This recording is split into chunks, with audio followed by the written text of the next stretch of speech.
Minu jaoks lahendab see direktiiv tegelikult kahte asja. Üks on see, et ta kindlasti aitab kaasa palgalõhe vähenemisele, aga ta ei aita seda nii-öelda kaotada.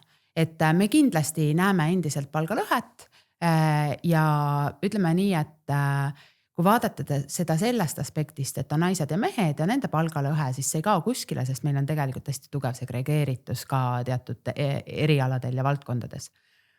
Aga mis ta lahendab minu jaoks on see, et töötajad saavad läbipaistvalt ja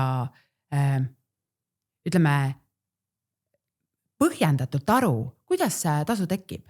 Et milliste põhimõtete alusel tööandja selle rollitasu on määranud, kui tihti seda üle vaadatakse, millest lähtutakse tasu määramisel ja töötajal on minu hinnangul üks stressifaktor töösuhtes olles vähem, mis on, ma arvan, et mõjub ka meie vaimsele tervisele palju paremini.